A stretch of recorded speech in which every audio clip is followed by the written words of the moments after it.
अच्छा, अब हम लोग बात करते हैं कि ये डिटर्मिनेंट क्या है। तो ये नेक्स्ट चैप्टर है डिटर्मिनेंट, इसको समझते हैं। अभी तक हमने क्या देखा है कि मैट्रिक्स क्या होता है।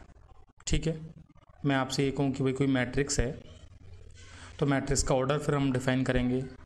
तो बात आती है कि स्क्वायर मैट्रिसेस जो थे, स्क्वायर मैट्रिसेस, सपोज मैंने ये 2x2 का एक स्क्वायर मैट्रिक्स लिया। ठीक है, स्क्वायर मैट्रिसेस क्या है? ये एक अरेंजमेंट है। पहली बात, मैट्रिक्स एक अरेंजमेंट है, ये बात हमें क्लियर है। ठीक है, अब मैट्रिक्स से मैं आपसे कहूँ कि करस्पॉन्डिंग इस बॉक्स को, जो बॉक्स ऐसा था इसको तो मैंने कर दिया वर्टिकल। ठीक है, और बाकी एलिमेंट्स एज इट इज लिखे हुए हैं यहाँ पे ये। ठीक है, तो ये जो निकल के आ रहा है ना, that is called the determinant. ये अरेंजमेंट है, ओनली अरेंजमेंट है ना। ये न्यूमेरिकल वैल्यू है, आप ये समझिए, दिस इज द वैल्यू, और you can say numerical value of the matrix.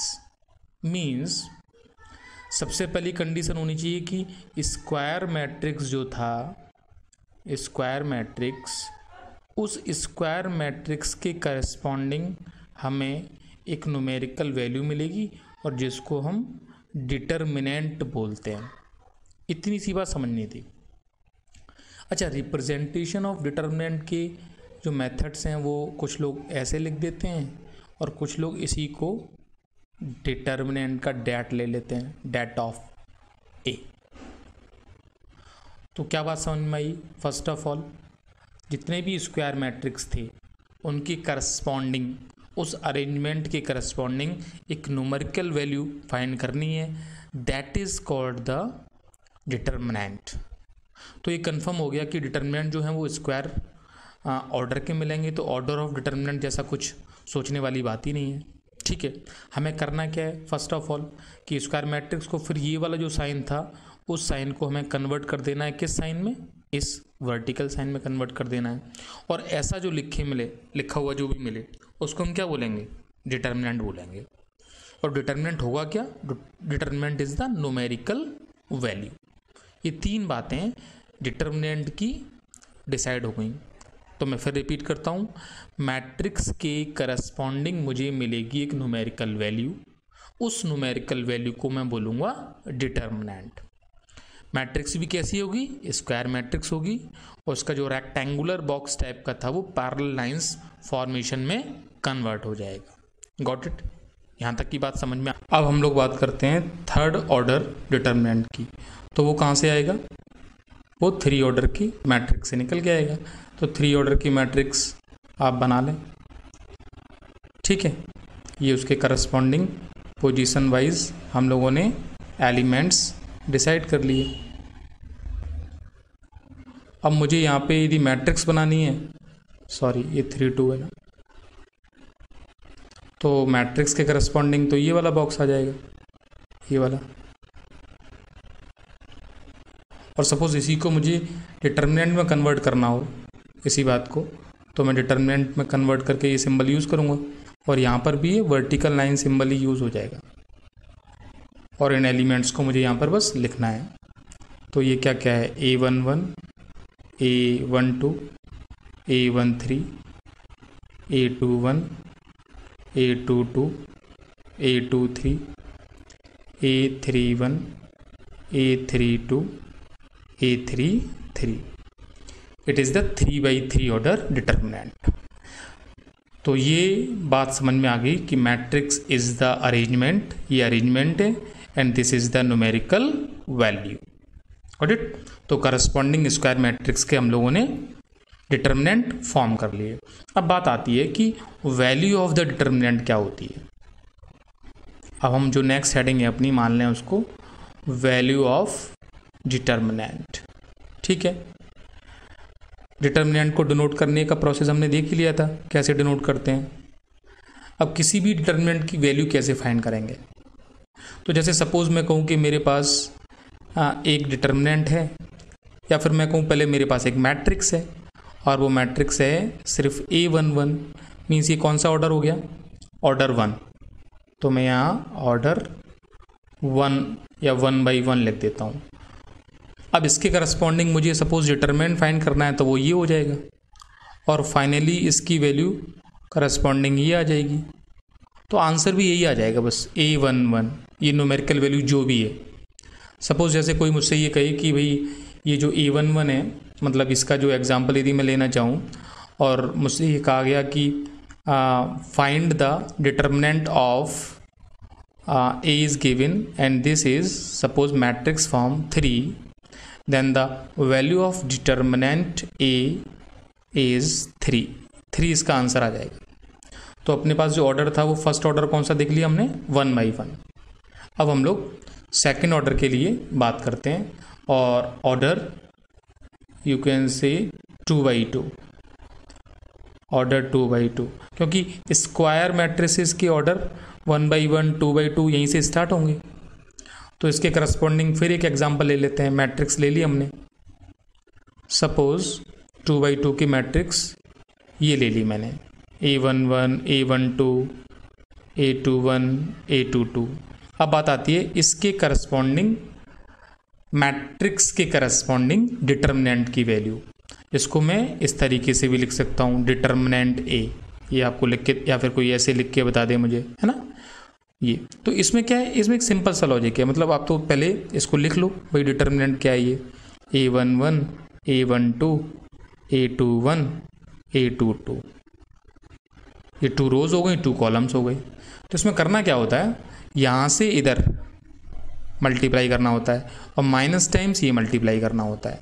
Means your answer will B A11 into A22 minus times A12 into A21। ये सिर्फ सिंपल मल्टीप्लाई है, इनकी ऑर्डर इंपॉर्टेंट नहीं है। व्हाट इट, जैसे मान लो किसी ने एग्जांपल लिया कि भाई मुझे एक डिटर्मिनेंट की वैल्यू बतानी है और वो डिटर्मिनेंट ये है 2 3 4 9, ये 9 है। तो कुछ नहीं करना है, 2 इंटू 9 माइनस 4 इंटू 3, तो 18 माइनस 12, 6 आंसर बताना है। तो I think order 2/2 is very clear. Okay, अब हम लोग करस्पॉन्डिंग ऑर्डर 3/3 की बात कर लेते हैं। तो थर्ड हमने जो मोस्ट इंपॉर्टेंट है, ऑर्डर 3/3 ऑर्डर डिटर्मिनेंट की वैल्यू कैसे फाइंड करेंगे, इस क्वेश्चन को, इस पैटर्न को समझना है। तो सबसे पहले मैं कहूँ कि 3/3 ऑर्डर डिटर्मिनेंट होगा क्या, तो वो तो अब हम सीखते हुए आ ही रहे हैं। A11 A12 A13 A21 A22 A23 A31 A32 A33, और यहाँ पर फिर वर्टिकल लाइंस यूज़ करनी है। तो वर्टिकल लाइंस में सिंबॉलिक फॉर्म में भी यूज़ कर सकता हूँ, अभी वर्टिकल लाइन हम लोग ऐसे भी लिख सकते हैं, वो डिपेंड करेगा। ठीक है, तो ये डिटर्मिनेंट फॉर्म हो गई। कलर से परेशान ना हो, कलर चेंज कर देंगे। अच्छा, अब बात आती है इसकी वैल्यू कैसे निकालेंगे। इसको बोलते हैं, इसकी वैल्यू निकालने को बोलते हैं एक्सपेंशन। एक्सपेंशन ऑफ डिटर्मिनेंट, ये आप दिमाग में फिट कर सकते हैं। ठीक है, तो पहले मैं एक बात बता रहा हूँ, मैं चाहता हूँ कि जनरल पॉइंट से हम लोग, मतलब इसको सब लोग एक बार तो ऐसा दिमाग में फिट करें कि हमें ये काम करना है, फिर मैं बताऊँगा कि यही काम क्यों करना है और इसके साथ साथ और क्या काम कर सकते हैं। ठीक है, अब मैं आपसे ये कहूँगा कि आपको सबसे पहले वैल्यू ऑफ द डिटर्मिनेंट के लिए ऐसे लिख लो यहाँ पे। ठीक, जो फर्स्ट रो है, ये जो रो फर्स्ट है, इसके एलिमेंट्स को यहाँ मुझे लिखना है, और इसके एलिमेंट्स को लिखने के लिए मैं एक स्पेस छोड़ता जा रहा हूँ। तो पहला प्लस लिखना है, दूसरा माइनस लिखना है, फिर तीसरा प्लस लिखना है। क्यों लिखना है वो बता दूंगा मैं। ठीक है, उसके बाद इतना लिखने के बाद यहाँ पर चलिए अच्छे वाले हम लोग ये सिंबल यूज़ कर लेंगे। कलर भी मैं चेंज ही कर लेता हूँ इसका। ठीक है, ओके, देखो भाई यहाँ पर मुझे ये वर्टिकल लाइंस आनी है। अब ये वर्टिकल लाइंस में क्या आना है वो बात की बात है, वो अपन अभी देखते जाएंगे क्या आना है वर्टिकल लाइंस में, ठीक है। ऐसे ही यहाँ पर वर्टिकल लाइंस आ जाएगी और वर्टिकल लाइंस फिर मुझे यहाँ भी लेनी है।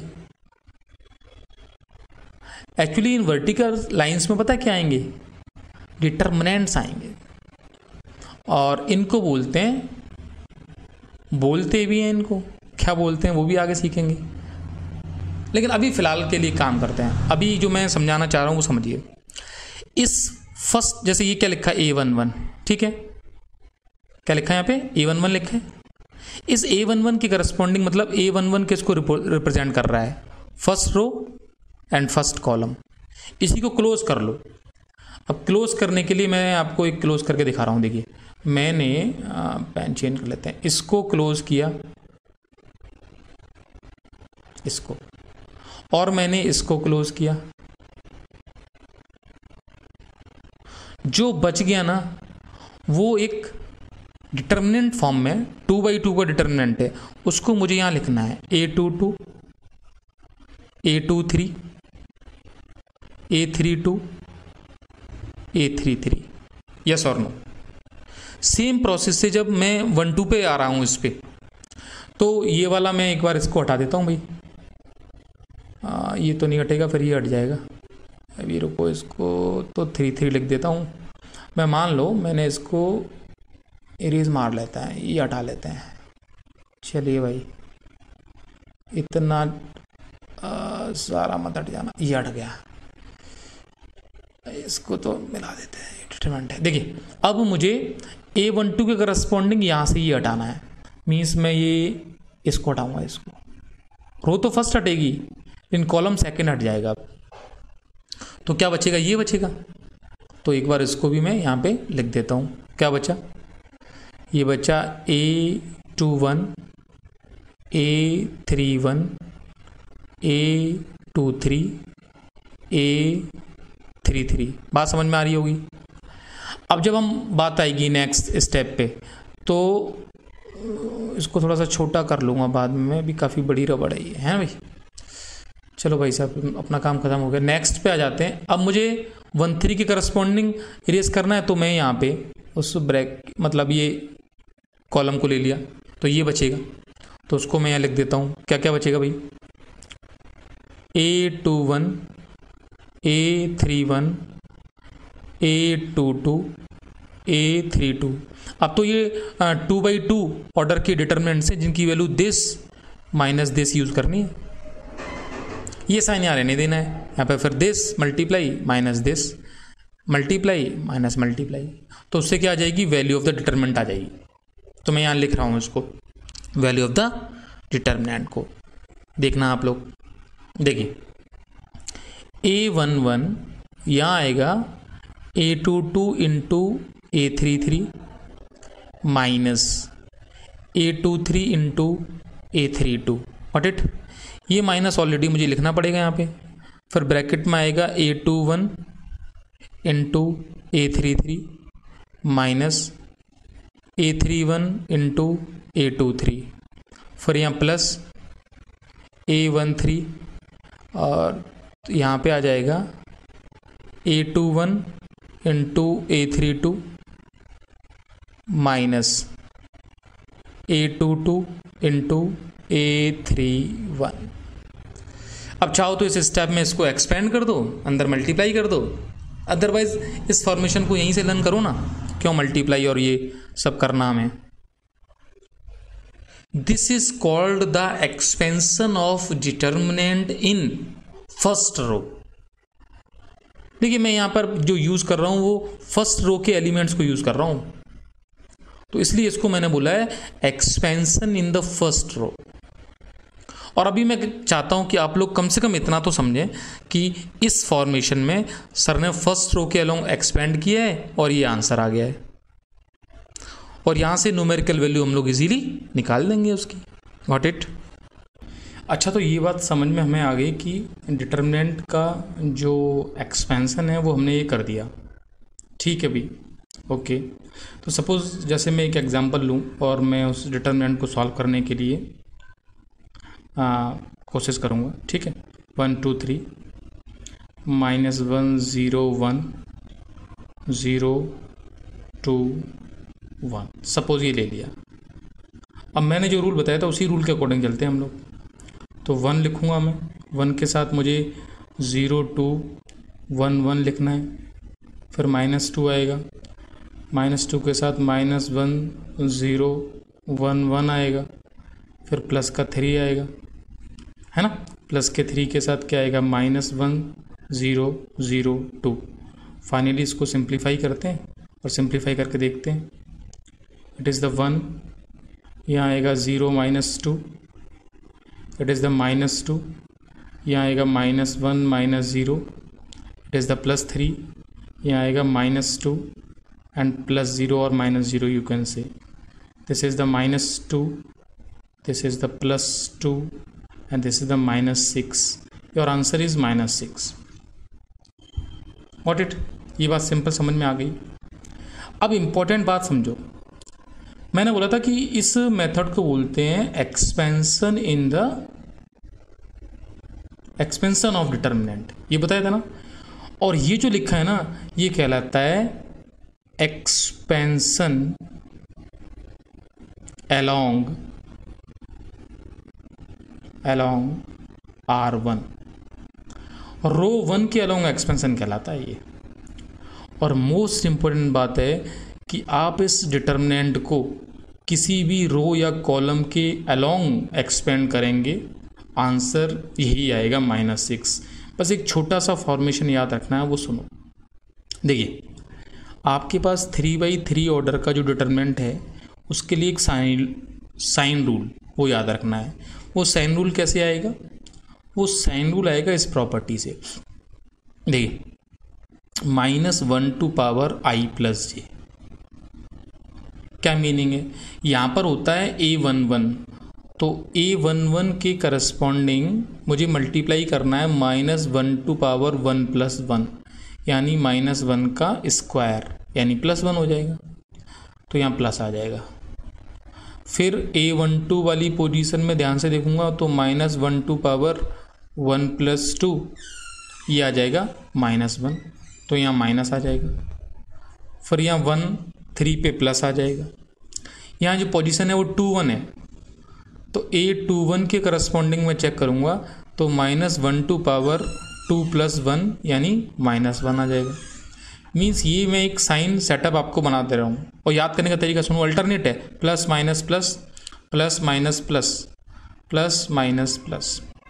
सपोज कोई स्टूडेंट ये कहता है कि सर इस डिटर्मिनेंट को आप एक काम करो, आप कॉलम फर्स्ट के अलोंग एक्सपेंड कर दो, इसके अलोंग कर देते हैं। तो देखो जरा 1 के साथ क्या आएगा, तो अब इसको और इसको मुझे क्लोज करना है, वो दिमाग में रखना भाई। तो ये बचेगा, तो मैं लिखता जा रहा हूँ 0 1 2 1। फिर मुझे ये साइन फॉलो करना है, प्लस फिर माइनस आ जाएगा ये वाला, और माइनस ऑफ -1 आ जाएगा। फिर मैं अब इसको बंद करूँगा तो यहाँ आएगा 2 2 3 1। फिर प्लस में 0 कुछ भी आएगा वो 0 ही हो जाएगा। अब इसको यहाँ सॉल्व करूँगा तो 1 के साथ क्या आएगा 0 -2, ओके। यहाँ +1 के साथ क्या आएगा 2 -6। अल्टीमेटली सिंप्लीफाई किया, it is the -2 + 2 -6। Your answer is again -6। Meaning समझ में आया?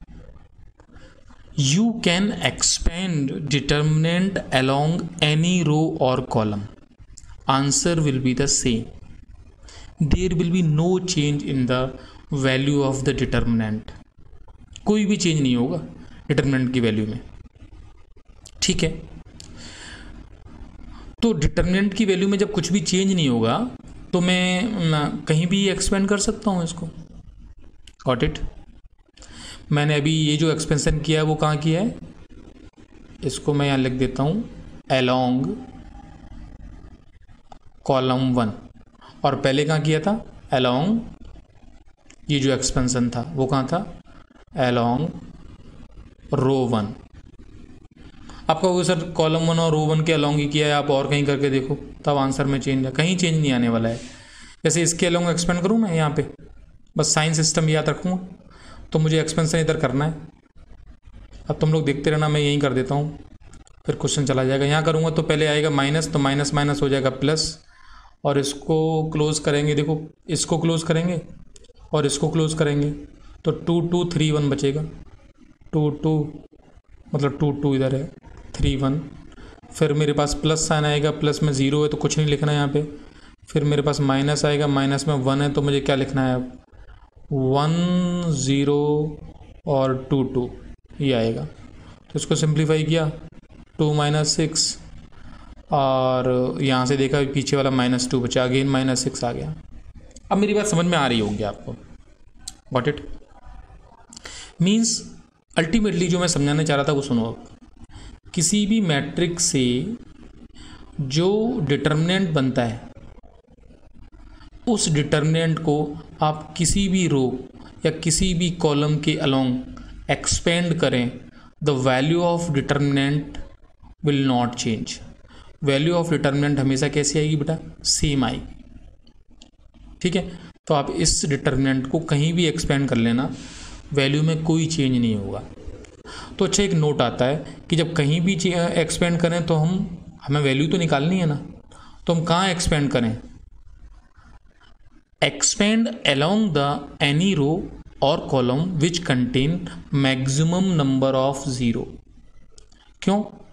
मैक्सिमम नंबर ऑफ ज़ीरो जिसमें होंगे उसमें कैलकुलेशन ईजी हो जाएगी ना भाई, अल्टीमेटली वो फैक्टर ज़ीरो ही हो जाएंगे।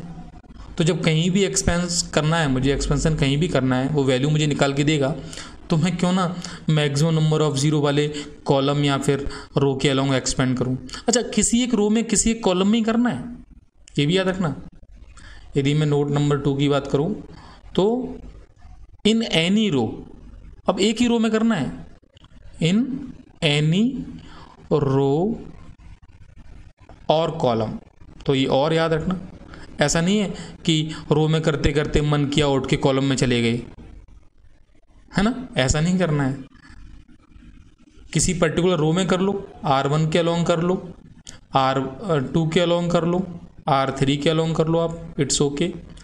कॉलम फर्स्ट के अलोंग कर लो, कॉलम सेकंड के अलोंग और कॉलम थर्ड के अलोंग, नो प्रॉब्लम, आप कहीं भी कर सकते हैं। ये दोनों बात समझ में आ गई, ठीक है। 3/3 ऑर्डर के डिटरमिनेंट पे ही फोकस ज़्यादा रखना है हम लोगों को। एक मैथमेटिशियन बोलो या फिर एक डायग्राम बोलते हैं, सारूस डायग्राम, तो इन्होंने अपने नाम पर इस डायग्राम का नाम रख दिया। वो क्या था, इन्होंने कहा कि भाई जो 3/3 ऑर्डर का डिटरमिनेंट है उसकी वैल्यू निकालने के लिए काम करते हैं।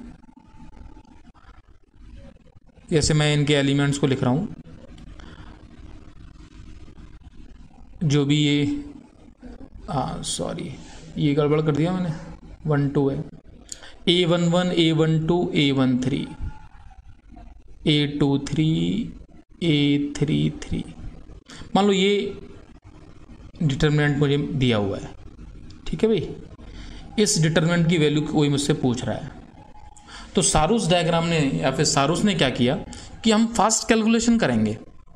तो उसके लिए उन्होंने कहा कि आप एक काम कीजिए सर, कि इस कॉलम को और इस कॉलम को यहाँ पर रिपीट कर दीजिए, मतलब A11 A21 A31 और A12 A22 A32। और उसके बाद आप एक काम करो, आप ध्यान से देखो कि आप यदि इस सिस्टम में जाते हो, अब देखना यहाँ से मैं एक लाइन खींचने की कोशिश करूँगा, ये ठीक है, ये लाइन। उसके बाद आप इसको ले लो, कलर चेंज कर लें, कलर चेंज कर लेते हैं भाई, ये ले लिया। उसके बाद आप फिर लाइन ले लेते हैं एक और,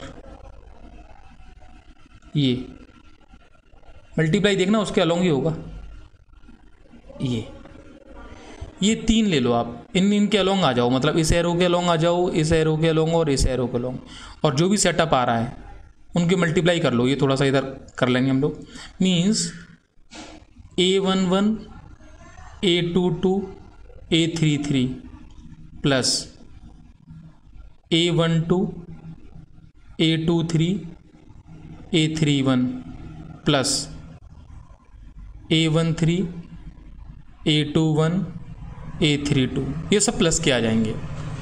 उसके बाद देखो माइनस के आएंगे, और माइनस के जो आएंगे उसमें भी, अच्छा मेरे पास तो एरो डायग्राम ये वाला भी है भाई, एरो क्यों लगाऊंगा मैं, कलर, चलो जो भी हो, मुझे ये लेना है, ये मल्टीप्लाई, जितने भी फैक्टर्स आ रहे हैं ये, ऐसे ही मुझे फिर ये लेना है। अब चलो जैसा भी होगा डायग्राम, आप तो समझना मीनिंग को, और फिर हैंड से देखो अच्छा बनता है ये, और ये मैं यहाँ लिखता हूँ, देखो आप माइनस वाले मैं लिख रहा हूँ यहाँ पे, माइनस वाले आएंगे A31 A22 A13, फिर माइनस आएगा A32 A23 A11, और फिर माइनस आएगा A33 A21 और A12। आपने जो पहले एक्सपेंशन किया था ना, और इसकी वैल्यू आप निकाल लो, सेम वैल्यू आई। अब हम लोग इस क्वेश्चन में जो ऊपर क्वेश्चन लिया था ये वही क्वेश्चन है, सारूस डायग्राम में अप्लाई कर देते हैं। तो सारूस डायग्राम अप्लाई करने के लिए क्या किया कि 1 कलर चेंज कर देते हैं, वही 1 -1 0 2 0 2, और फाइनल मल्टीप्लाई जल्दी जल्दी करते जाते हैं। तो मल्टीप्लाई करेंगे तो ये मल्टीप्लाई 0 आ रहा है तो 0 हो जाएगा, इसका मल्टीप्लाई में भी 0 आ रहा है तो प्लस का 0 हो गया, इसके मल्टीप्लाई में 0 नहीं आ रहा भाई, ये माइनस का 6 आ गया, इसके मल्टीप्लाई में किया 0 आ रहा है 0 आ गया, इसके मल्टीप्लाई में किया देखो प्लस का 2 आ रहा है, वेरी गुड, इसके मल्टीप्लाई में ये प्लस का 2 आएगा, माइनस का 2 आएगा, -2 आएगा भाई, क्योंकि इधर माइनस के साइन चल रहे हैं ना, तो -2 आएगा, सॉरी, इसके मल्टीप्लाई में माइनस माइनस +2 आएगा। अल्टीमेटली आंसर तो -6 ही आना है जो ऊपर आ रहा था। तो सारूस डायग्राम में क्या किया, ये कैलकुलेशन ईजी कर दी है ना, तो उसने कहा कि भाई साहब ईजिली कैलकुलेशन करनी है तो ये फैक्टर देख लो। तो अल्टीमेटली 3/3 में वैलिड है, पहले इसके जो रेस्ट्रिक्शंस हैं उसके सिर्फ 3/3 के लिए है। मीन्स यदि कोई कहे कि सारूस डायग्राम में मुझे नोड लिखना है तो applicable only for 3 order determinant, इसमें ही है भाई पहली बात,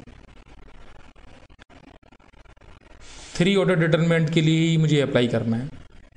अच्छा अब मैं कहूँ कि सर 4 ऑर्डर डिटर्मिनेंट आ गया, मान लो ऑर्डर 4 का, सपोज ऑर्डर आ गया डिटर्मिनेंट का 4/4, अब इस डिटर्मिनेंट की वैल्यू कैसे निकालेंगे, कोई एग्जांपल अज्यूम कर लेते हैं और उसकी वैल्यू फाइंड करते हैं कैसे निकालेंगे।